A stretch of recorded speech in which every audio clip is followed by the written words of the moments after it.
పూరీలు అయితే రెడీ అయిపోయినాయి. పూరీలు వేస్తున్నా చూడండి. మంచి మంచి పూరీలు ఎట్లా వేయాలో చూడండి, నేర్చుకోండి. వావ్, గరం గరం నూనెల పూరి, రౌండ్ రౌండ్ పూరి వేసిన తర్వాత కొద్దిగా పైనుంచి కన్నమనుకో మంచి ఉబ్బుతుంది. చూడండి ఎంత మంచి, అబ్బా ఎంత మన బాలు ఉబ్బినట్టు ఉబ్బిందిరా. చూడు ఎంత బాగా ఉబ్బింది చూడండి.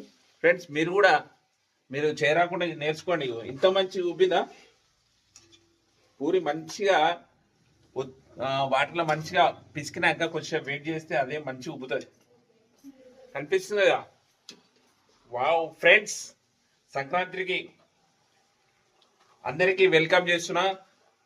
ఈ పూరీలు తినాలనిపిస్తే మీకు ఇంటికి వచ్చేసేయండి, తినండి. ఫుల్ టేస్ట్ మాత్రం అల్టిమేట్ ఉంటుంది. మీరు తిన్న తర్వాత మర్చిపోలేరు, అంత మంచి టేస్ట్ ఉంటుంది. ఓకే ఫ్రెండ్స్, చూడండి ఎంత రౌండ్గా వచ్చిందో మీకు చూపిస్తుంది. చూడండి ఇంత రౌండ్ పూరి ఏ హోటల్ ఏ రెస్టారెంట్లో కూడా చూడరు, అంత మంచిగా వచ్చింది పూరి.